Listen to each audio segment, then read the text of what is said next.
안녕하세요 여러분, 큐쌤입니다. 이번 시간에는 5학년 2학기 수학 1단원 수의 범위와 어림하기 7차 시 올림, 버림, 반올림을 활용하여 문제를 해결해 볼까요?에 대해서 야무지게 정리 들어가겠습니다. 바로 실생활 문제 보도록 하겠습니다. 1번 등산객 142명이 전망대에 오르려고 케이블카에 줄을 서 있습니다. 탈 수 있는 정원이 10명이라고 할 때 케이블카를 최소 몇 번 운행해야 하는지 알아봅시다. 한 번 운행할 때는 10명, 두 번 운행할 때는 20명이니까 140명을 운행하기 위해서 14회를 움직여야겠죠. 그러면 남은 2명은 어떻게 될까요? 한 번 더 운행을 해야지 이 남은 2명도 전망대로 오를 수 있겠죠. 즉 2명도 올림을 해줘야 된다라는 겁니다. 따라서 여기서는 올림으로 표현하는 게 맞겠네요. 모두 케이블카를 타고 전망대에 오르기 위해서는 최소 몇 번 운행해야 하는지 했으니까 14회 더하기 남은 2명도 한 번 더 케이블카를 타야 되니까 총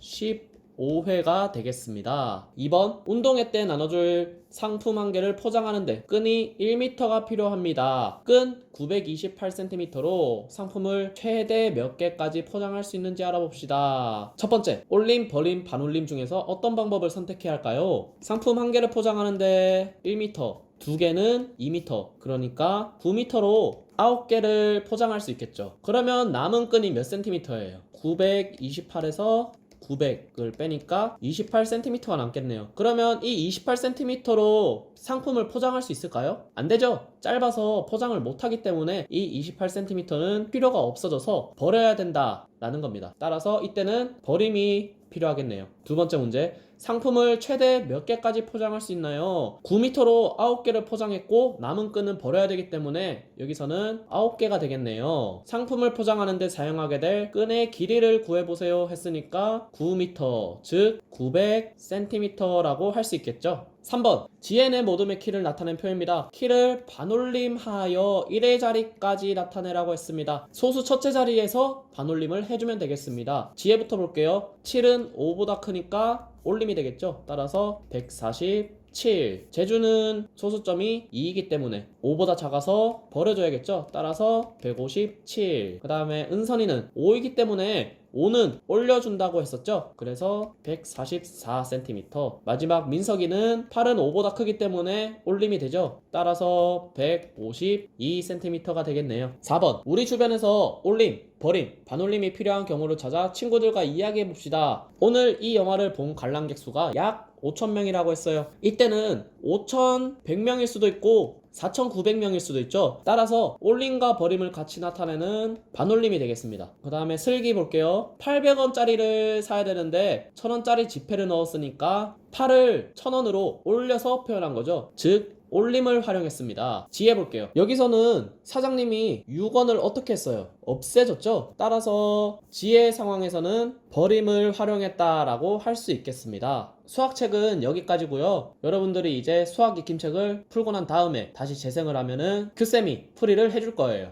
다 풀었으면 문제풀이 들어가겠습니다. 1번 사과 846상자를 트럭에 모두 실으려고 합니다. 트럭 한 대에 100상자씩 실을 수 있을 때 최소 몇 대가 필요할까요? 100상자가 한 대, 200상자가 두 대니까 800상자는 총 8대가 필요하죠. 그런데 800상자를 싣고 나니까 46상자가 남아있죠. 그러면 남은 상자는 버릴까요? 아니죠. 이 46상자도 마찬가지로 트럭 한 대를 활용해서 이동을 해야겠죠. 따라서 8대 더하기 한 대니까 총 9대가 필요하겠습니다. 2번 슬기는 서점에서 12,100원짜리 소설책을 한 권 샀습니다. 1,000원짜리 지폐로만 책값을 낸다면 최소 얼마를 내야 할까요? 12,100원이기 때문에 1,000원짜리가 우선 12개가 있으면 12,000원이 되겠죠. 남은 100원은 버릴까요? 아니죠. 100원도 마찬가지로 1,000원짜리로 계산을 한 다음에 900원을 거스름돈으로 받아야 됩니다. 따라서 1,000원짜리 지폐 12개에 한 번 더 총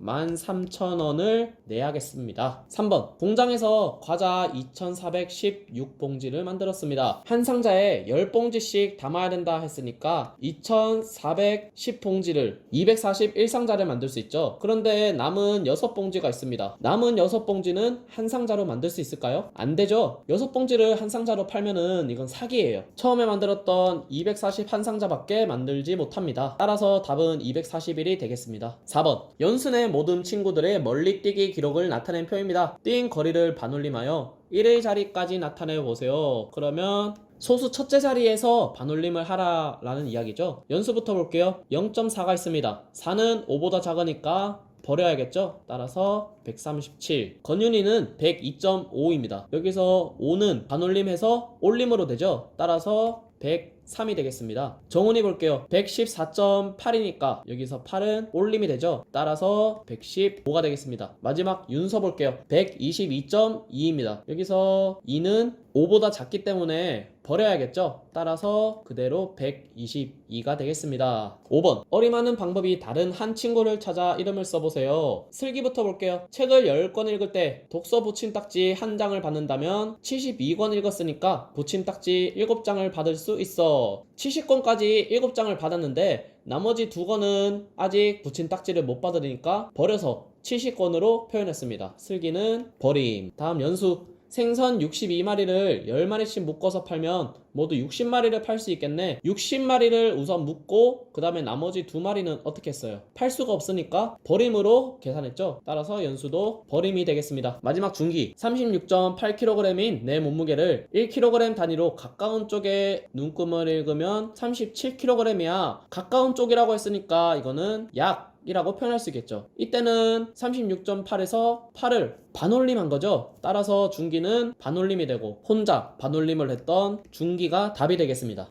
6번. 세 가지 물건을 사는데 필요한 금액을 어림했습니다. 세 친구가 어림한 방법 중에서 누구의 방법이 가장 적절한지 알아보세요. 중기는 12,800원을 12,000원, 9,900원을 9,000원, 7,400원을 7,000원으로 어림했습니다. 100의 자리 숫자를 모두 없애줬죠. 즉 버림에 해당되겠습니다. 슬기 볼게요. 나는 13,000원, 만원, 7,000원으로 어림했어. 한번 금액을 비교해 볼게요. 12,800원이 13,000원이 됐으니까 올림 또는 반올림이겠죠. 두 번째, 9,900원이 만원이 됐으니까 이것도 역시 올림 또는 반올림. 마지막 볼게요. 7,400원이 7,000원으로 됐으니까 이번에는 버림이나 반올림으로 표현됐죠. 세 가지 어림 방법 중에 공통된 거, 즉 반올림이 되겠죠. 그 다음 마지막 지혜는 13,000원, 만원, 8,000원으로 했습니다. 금액을 비교하면은 12,800원이 13,000원, 9,900원이 만원, 7,400원이 8,000원이 됐어요. 셋 다 올림에 해당되니까 지혜는 올림이라는 표현 방법을 썼습니다. 세 가지 물건을 사는데 누구의 어림 방법이 가장 적절한지 이야기해보세요 라고 했어요. 얼핏 보기에는 슬기의 반올림이 각각의 금액에 가장 비슷하게 표현해서 맞는 것처럼 보일 수도 있겠지만 위에 있는 원래 금액을 다 합쳐보면은 31,100원이 됩니다. 따라서 반올림한 게 가장 가까운 거는 맞지만 물건을 살 때 슬기는 3만원을 가져가면 된다라고 했는데 3만원을 가져가면 물건을 못 사죠. 물건을 살 때는 각각의 가격을 올림해서 넉넉하게 가져가는 게 좋습니다. 따라서 슬기보다는 지혜가 썼던 올림이라는 방법이 더 적절하겠네요. 수학 익힘책 여기까지 풀어봤고 마지막으로 깔끔 정리 들어가겠습니다. 이번 시간에는 올림, 버림, 반올림을 활용해서 문제를 해결해 보았습니다. 올림은 구하려는 자리에 바로 아래 수를 모두 올려주는 것입니다. 그리고 버림은 구하려는 자리 바로 아래 숫자를 모두 버려주는 것입니다. 마지막으로 반올림은 0에서 5를 포함하지 않는 모든 수를 버려주고 5를 포함한 5보다 큰 수를 모두 올려주는 것입니다. 그래서 올림, 버림, 반올림 여기까지 알아봤고 다음 시간에는 1단원에서 배웠던 내용 전체를 문제를 풀어보는 시간을 갖겠습니다. 오늘은 여기까지 하겠습니다. 여러분 안녕.